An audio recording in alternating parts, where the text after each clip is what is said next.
Je sais pas si on s'en rend compte. Ouais, C'est putain. ultra raide. L'enfoiré, il l'a pas à l'envers. J'ai goûté.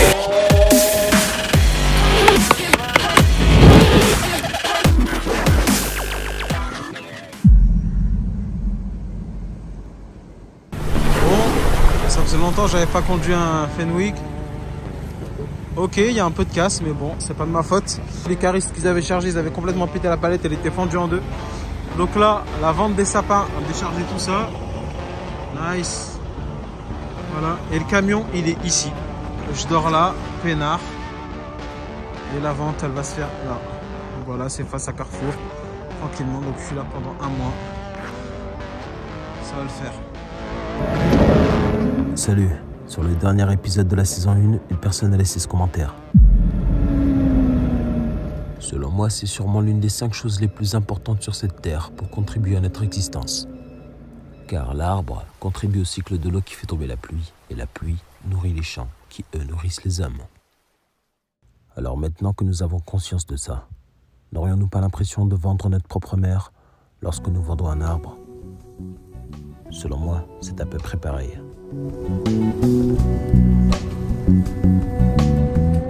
Les responsables souhaitent que je vende 2000 sapins pour la saison, qui elle dure un mois, ce qui nous fait environ 66 sapins par jour. Mais bon, vu que 80% des Français achètent leurs sapins en dernière minute, les 2 premières semaines seront vides. À ce moment-là, je n'aurai fait sûrement que 200 voire 300 sapins. Le plus compliqué restera pour les 2 dernières semaines. Là, je ferai sûrement du 300 sapins par jour. C'est là que ça deviendra physique. Deuxième jour de travail, ça se passe plutôt bien, plutôt calme, pas encore de clients, mais il est tôt. Il n'est que le 25 novembre, mais déjà 2-3 personnes qui sont venues prendre des sapins.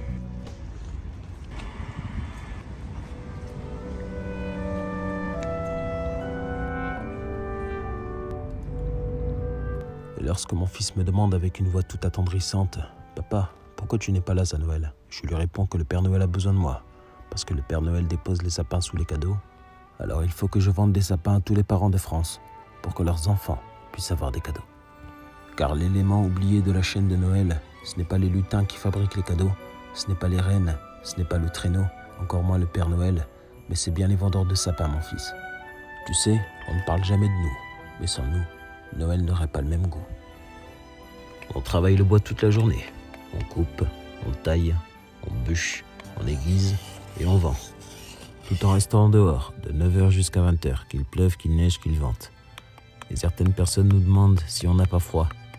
Mais on est tellement actifs qu'au final notre corps se réchauffe et on a plus chaud qu'autre chose. Mais malgré tout, il a quand même fait -6 cet hiver en pleine journée. Alors oui, je te l'accorde, des fois on a froid.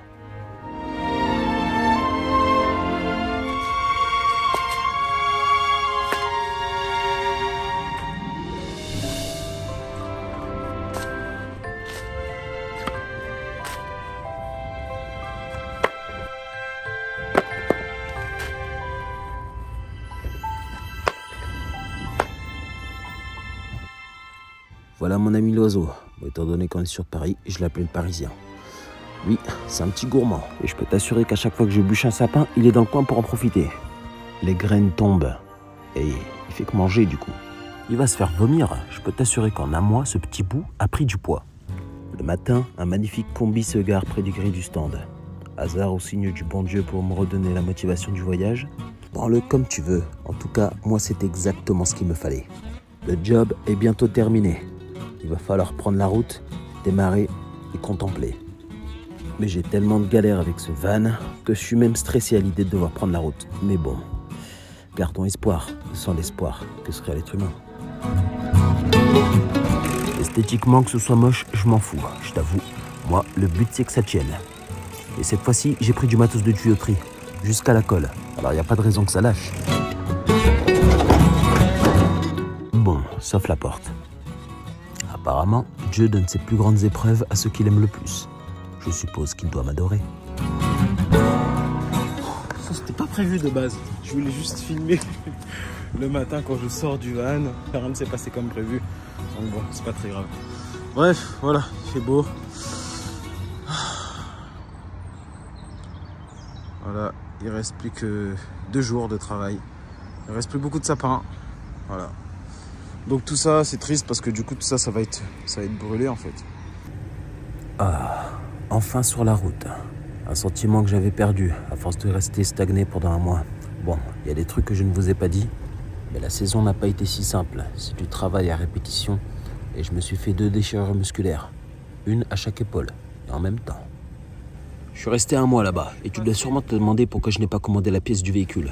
Alors premièrement, elle venait d'eBay et deuxièmement de Russie. Et à cause des conflits franco-russes, le vendeur ne pouvant pas me garantir une livraison à temps, j'étais forcé de dire non. Bref. Ça m'évitera à chaque fois de poser le téléphone. De retour en Haute-Savoie, là je suis dans le local à Christophe et on va passer une semaine ensemble. Et j'ouvre un colis que j'ai reçu, vous allez voir. Des fois je suis dans des endroits magnifiques, mais je suis frustré parce que du coup je peux pas poser le téléphone donc je peux pas filmer. Alors que là, j'ai tout ce qu'il me faut. Oh là là. Oh, la pochette. Je n'ai aucun partenariat, j'ai juste envie de vous partager du bon matériel.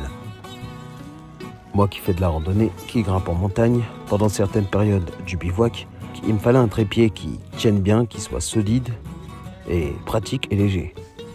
Et celui-là répondait à tous mes critères. Et honnêtement, je suis pas déçu. Je vais pouvoir faire des journaux de bord pour la saison 2 de meilleure qualité. Et ça, c'est cool. Bon, le lendemain, on a passé Nouvel An. Bon, tu connais, hein, ça a été un peu comme chez tout le monde, quoi. Mais bon, ça fait plaisir, ça faisait longtemps que je l'avais pas fait.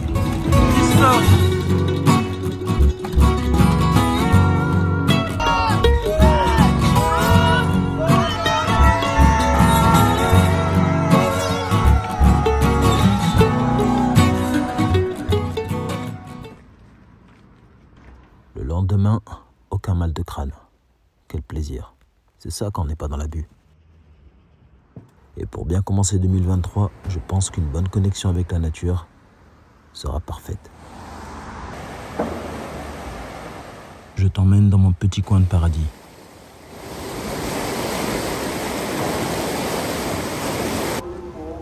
Un endroit parmi tant d'autres où j'aime bien méditer.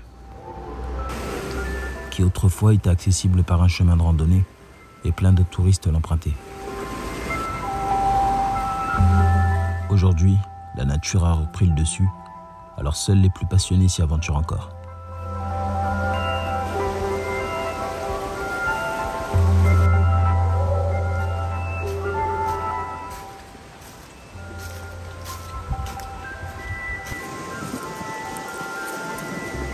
Selon moi, tu ne peux pas dire que tu respectes la nature parce que tu manges bio et que tu tries.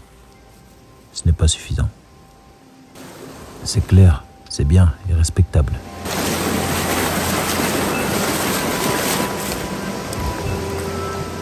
Mais pour moi, c'est être capable de dire à une femme « je t'aime » sans même l'avoir vue, ni même pris une seule fois dans ses bras. C'est un faux ressenti. Pour aimer la nature ou une femme, il faut être avec, la ressentir.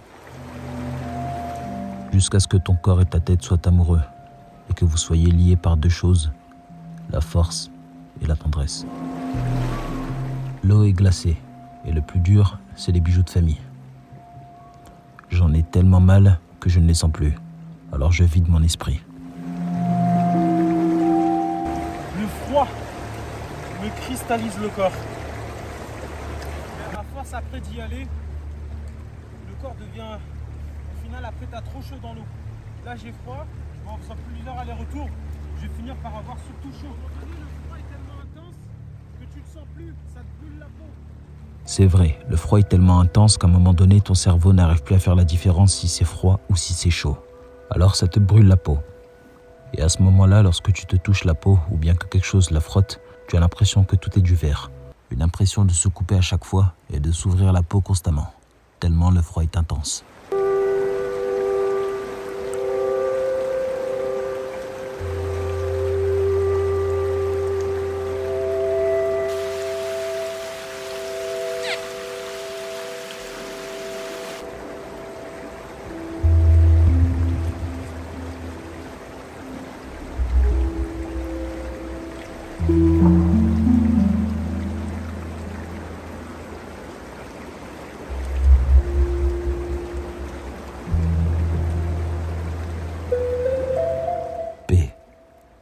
méditation m'offre un bien fou et me permet de me rééquilibrer. J'en ai besoin.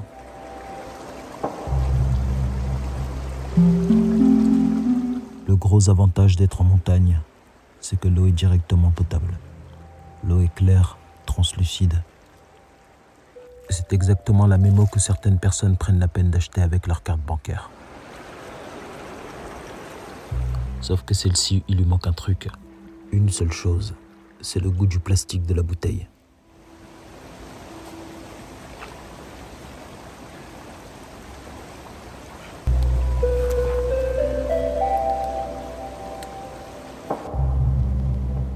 J'ai mangé une viande qui était mauvaise, alors j'ai subi une intoxication alimentaire. Pendant 2 jours, je suis resté dans le van. Mais le lendemain, j'ai reçu cette pièce, provenant d'Allemagne. Le constructeur, c'est Bernard, et sa société BS Special Parts. C'est un passionné de vieux véhicules qui lui-même est aussi propriétaire d'un LT, et il modifie et construit ses pièces lui-même. Et c'est grâce à ce genre de personnes que nos véhicules ont le droit à une seconde vie, beaucoup plus fiable. Montrons-lui que son travail mérite reconnaissance et suivons-le un maximum sur son Instagram. Le lien est en commentaire.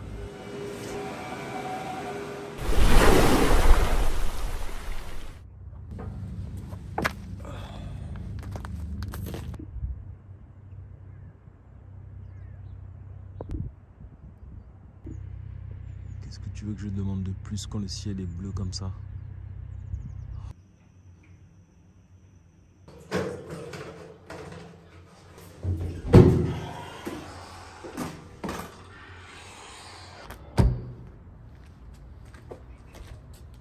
J'aime bien la picole en montagne.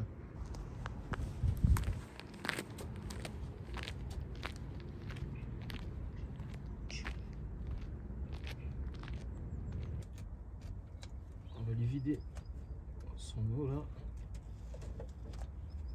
En espérant que je pète pas une durite en vidant le truc. Voilà. Voilà. Ça c'était le rafistolage que j'avais fait.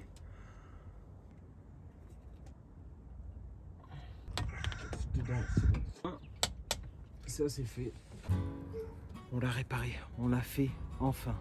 Des fois il y en a qui m'ont dit dans les commentaires, ouais mais pourquoi tu mets de l'eau, mettre de l'eau c'est une grosse erreur, tu défonces ton moteur, etc. etc. Bah oui, mais aussi là vu tous les kilomètres que j'ai fait plus de 2000 km là en moins d'un mois, et je perdais 2 litres d'eau tous les 6 km. Voilà, faites le calcul et puis après vous regardez par rapport au prix du liquide de refroidissement que vous avez chez vous et vous aurez vu tout l'argent que j'aurais perdu et tout l'environnement que j'aurais pollué pour rien. Voilà, donc bon, le choix pour moi est vite fait. C'est des vieux moteurs, ça tient bien, donc ça je m'en fais pas. Et puis après, si tout est bon, on fera ça avec du liquide. Enfin la neige tombe. Quel plaisir.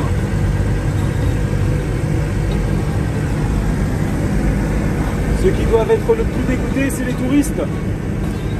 Les Anglais, les Hollandais qui sont venus en vacances au ski et qui n'ont pas pu skier à une semaine près. C'est les locaux qui en profitent. Au vu de cette première neige, j'en ai profité pour prendre le café. Honnêtement, je vais pas vous mentir, il n'y a rien de mieux qu'à voir la neige pour les locaux. Je sais, le tourisme c'est ce qui fait vivre les montagnards. Mais bon, ça fait du bien quand même, de temps en temps.